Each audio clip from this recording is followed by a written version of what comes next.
Welcome back to good morning public जी। अब cricket के हवाले से बात करेंगे। रोज़ आती हूँ, रोज़ सोचती हूँ आज क्रिकेट पे अच्छी बात होगी, लेकिन रात गए कुछ ऐसा होता है कि हालातों वाक़यात ही बदल जाते हैं। और अभी हम पहले पाकिस्तान वर्सेस साउथ अफ्रीका जो सीरीज़ जारी थी उसमें पाकिस्तान की T20 मैच में पहली शिकस्त को हमने डिस्कस किया था, लेकिन अब एक और धचका या चैलेंज जो पाकिस्तानी टीम को दरपेश हुआ है उसमें जो हेड कोच हैं जेसन गिलेस्पी, उनके इस्तीफ़े के हवाले से खबरें आई और वो इस्तीफ़ा उन्होंने दे दिया। उसके बाद आकिब जावेद को अबूरी जो हेड कोच है वो मुकर्रर कर दिया गया है। लेकिन ये एक बहुत बड़ा धचका है क्योंकि हमने देखा है कि पाकिस्तान क्रिकेट बोर्ड जब भी हमारी टीम के लिए कोई भी ऐसा फॉरेनर हेड कोच आता है, इससे पहले भी हमने जो इस्तीफ़े देखे हैं उनको पाकिस्तानी जो कह लें क्रिकेट टीम है या पाकिस्तानी क्रिकेट बोर्ड है उसके ऊपर बड़े मनफी असरात जाते हैं दुनिया भर में कि एक हेड कोच को या किसी भी ऐसे फॉरेनर प्लेयर को यहाँ पे लाया जाए टीम की मेंटोरशिप के लिए या किसी भी पर्पस के लिए, और उसका इस तरह से चले जाना ज़ाहिर एक अच्छा इंप्रेशन नहीं जाता है। इस हवाले से शकील खटक हमारे साथ मौजूद हैं, हमारे स्पोर्ट्स के कॉरेस्पॉन्डेंट भी हैं और इस हवाले से हमें आगाह भी करते रहते हैं। Thank you very much Shakeel, बहुत शुक्रिया। कैसे हैं आप? अल्लाह का करम, आप सुनाइए। बिल्कुल ठीक ठाक। ये क्या हुआ, नए हालातों वाक़यात आ गए हमारे सामने?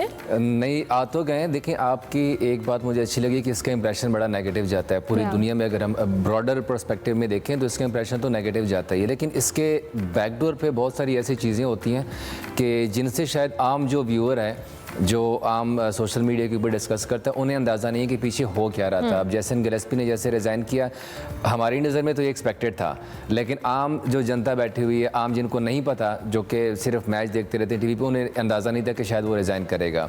बेसिकली उनके कई सारे ऐसे इशूज़ थे जिनके ऊपर पाकिस्तान क्रिकेट बोर्ड के साथ इख्तिलाफात उठना शुरू हो गए थे। हाँ, जेसन के लास्ट इंग्लैंड सीरीज़ जब हुई थी, आपको याद है कि पहला मैच हम हारे थे मुल्तान में। उसके बाद फिर PCB ने हंगामी बुनियादों के ऊपर नई सिलेक्शन कमेटी बनाई। अब जब सिलेक्शन कमेटी से आपके हेड कोचेस को निकाल दिया तो डेफिनेटली आपको भी, मैं अगर किसी ओहदे से उठाता हूँ एकदम, तो फिर आपको दुख तो होगा। तो खैर वो PCB का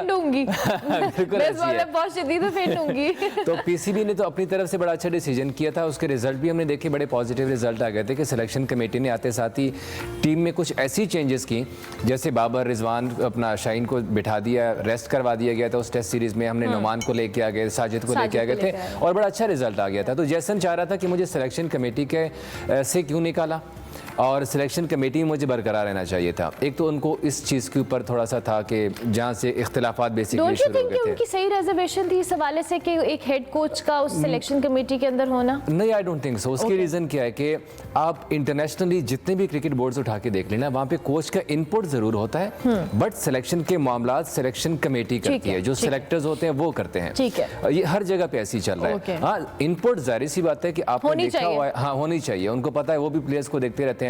दूसरा जो सबसे मुझे अच्छा जो पॉइंट एक लगा है ना, जो PCB का था कि यार आप सिर्फ सीरीज टू सीरीज ना आए, जो गैरी क्रिस्टन के साथ था।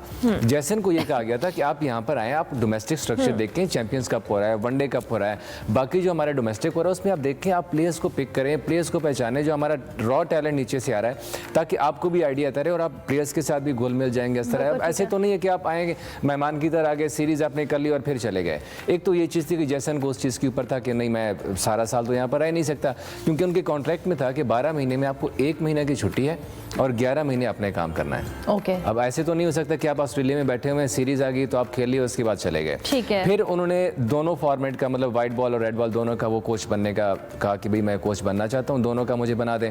जब गैरी चला गया था तब उन्होंने ये भी बोला कि मुझे पैसे भी थोड़े से बढ़ा दें। अब PCB ने वो बात नहीं मानी। अब फिर कल एक इशू हुआ टिम नेल्सन का, जो हमारे हाई परफॉर्मेंस के रेड बॉल के कोच थे, उनका कॉन्ट्रैक्ट PCB ने नहीं बढ़ाया। अब PCB का जाहिर सी बात है बैकडोर पे वो अपना भी सोचते हैं, अपनी पॉलिसी है जो कि इम्प्लीमेंट कर रहे हैं, जो कि हमें अच्छे नताज भी मिले थे, टीम के भी टेस्ट सीरीज में भी हम लंबे अरसे से नहीं जीते थे। टिम नेल्सन का जब कॉन्ट्रैक्ट रिन्यू नहीं हुआ तो उसके बाद फिर जैसन साहब वो थोड़े से गुस्से हो गए और उन्होंने कहा कि नहीं, मैं साउथ अफ्रीका नहीं जाऊँगा।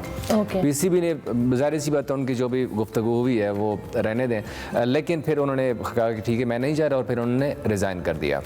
हालांकि उन जो वक्त से पहले उन्होंने रिज़ाइन किया और उनके एज़ पर कॉन्ट्रैक्ट उन्होंने कॉन्ट्रैक्ट से भी पहले रिज़ाइन किया, तो मतलब अब नोटिस पीरियड देते हैं जब आप रिज़ाइन करते हैं, तो वो भी कंप्लीट नहीं किया और PCB को बता दिया कि मैंने रिज़ाइन कर दिया। ये टोटली स्टोरी है जेसन गिलेस्पी के रिज़ाइन की।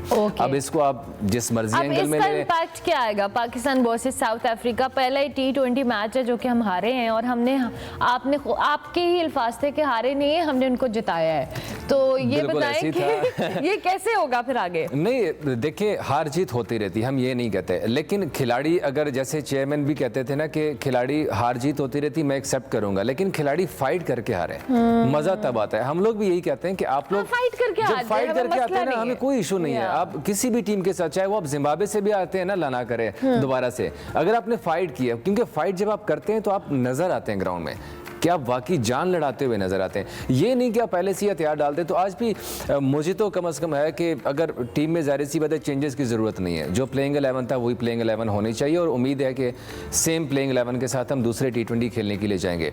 लेकिन बैटिंग ऑर्डर में थोड़ी सी तब्दीली बनती है। देखिए, बाबर और रिजवान दो ऐसे प्लेयर्स हैं जो कि एंकर रोल प्ले करते हैं T20 में। आप ये नहीं कह सकते कि वो पावर हिटिंग, आपने पावर प्ले के अंदर जो अपोनेंट टीम है उनको प्रेशर में लाना होता है। अगर आप 6 ओवर्स के अंदर फट्टे पे 60 लगा देते हैं तो डेफिनेटली अगले टीम के ऊपर प्रेशर आ जाता है। अगर आप 6 ओवर में ही पहले पावर प्ले में 30 रन करते हैं, 36 करते हैं, तो आप ये तो ना सोचिए ना कि मैं अगले बंदे को प्रेशर में लेके आऊंगा।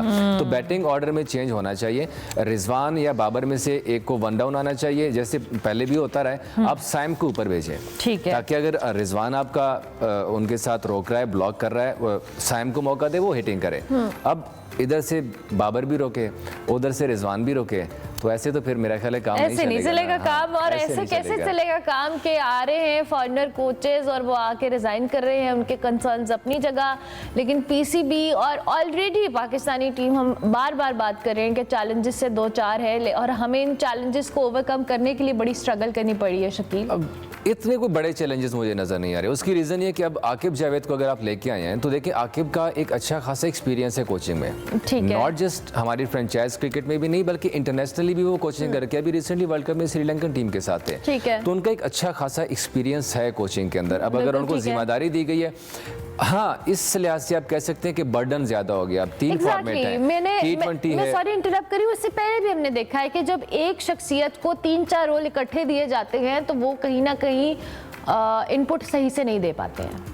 सिलेक्शन कमेटी की जिम्मेदारी आकिब के पास, कन्वीनियर भी है सिलेक्शन कमेटी के, फिर आपने T20 भी देखना है, फिर आपने ODI भी देखना है, आपने टेस्ट भी देखना है, फिर आपने डोमेस्टिक भी देखना है, और अब आप हेड कोच भी हैं। और आप हेड कोच भी हैं। तो आपको इतनी ज़्यादा चीज़ें करना, मेरा ख्याल है वो कोई उनके साथ ना वो कोई गैबी किस्म की मदद होनी चाहिए कि वो आकिब जावेद, एक साउथ अफ्रीका बैठा हुआ है, एक आकिब इस वक्त पिंडी में बैठा हुआ है, चैंपियंस T20 कप भी देख रहा है कि हर तरह से टैलेंट देखे, तो काफ़ी मुश्किल हो जाता है। लेकिन मुझे पता नहीं क्यों उम्मीद है कि वो अच्छे तरीके से कैरी ऑन कर लेगा। उसकी हम सॉरी मैं इंटरप्ट कर रही हूँ। अब ठीक है, हम मानते हैं कि आकिब जावेद बहुत अच्छे हैं, उनका एक्सपीरियंस है, और I agree on that, but my point is कि हमारे पास सिर्फ एक आकिब जावेद तो नहीं है हमारे लेजेंड्स में। We have a lot of, आपके सारे लेजेंड्स काम कर रहे हैं, आपका वकार यूनुस नहीं काम कर रहे हैं, लेकिन हम और लोगों को भी यूटिलाइज कर सकते हैं, क्योंकि हम देखते हैं कि जैसे आपने अगर वकार यूनुस की बात की है या आपने अजहर महमूद की बात की है, लेकिन still we have a lot of players जिनको हम मुख्तलिफ डेजिग्नेशंस के ऊपर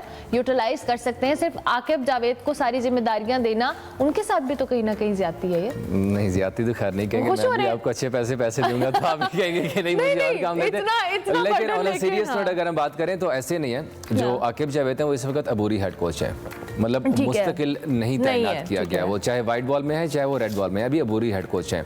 दूसरी जहां तक बात रही हमारे बाकी लेजेंड्स की, वसीम अकरम के साथ भी रब्ता हो चुका है, और वसीम अकरम ने पहले ही कह दिया हुआ कि वो ऑलरेडी इतने कामों के अंदर बिजी हैं तो वो नहीं कर सकते। बाकी चाहे आप सकलैन मुश्ताक है, चाहे मुश्ताक अहमद है, चाहे वकार यूनुस है, उस तरह जितने भी लेजेंड्स हैं आपके, वो आपके साथ काम कर रहे हैं। कोई चैंपियंस कप में काम कर रहा है, कोई मेंटोर्स की हैसियत से काम कर रहा है, कोई अंडर 19 के साथ काम कर रहा है, कोई नेशनल क्रिकेट अकेडमी के अंदर। तो हमारे जितने स्टार्स हैं साहब वो किसी न किसी फॉर्म में पाकिस्तान क्रिकेट बोर्ड के साथ इस वक्त इंटैक्ट हैं और वो काम कर रहे हैं, और वो डेफिनेटली खुश हैं। अब मतलब ऐसे नहीं है कि उनको सैलरीज नहीं मिलती, ये वो सारा जो हम दुनिया के मसाइल होते हैं, वो बिल्कुल पूरे मिल रहे हैं उनको, जैसे बाकी कोचेस को मिलते हैं सेम उसी तरह से उनको मिलते हैं। अब अजहर अली हैं, वो भी ग्रास रूट लेवल के ऊपर काम कर रहे हैं। बाकी जितने भी क्रिकेटर्स हैं, तो एक अच्छा खासा इस वक्त पीसीबी अपना बैकडोर के ऊपर अपना सेटअप बना काम कर रहा है, चाहे वो हम डोमेस्टिक भी बात कर रहे हैं, चाहे ग्रास रूट के ऊपर बात कर रहे हैं, या चाहे नेशनल लेवल के ऊपर बात कर रहे हैं। क्योंकि सिर्फ ये नहीं है कि मेंस क्रिकेट टीम, उसकी रीज़न ये होती है, अब जैसे हम आकिब की बात कर रहे हैं आज, आकिब हमें इसीलिए नजर आ रहे हैं कि मेंस क्रिकेट टीम के हेड कोच हैं। हमारे अंडर 19 टीम भी है, हमारी शाहीन्स भी है, हमारी विमेंस की टीम भी है, हमारी विमेंस अंडर 19 हमें आदत नहीं डाली ना शकील इन्होंने उसके बारे में बात करने की, हमें आदत ही मेंस टीम की बात करने की। Thank you very much, time खत्म हो गया।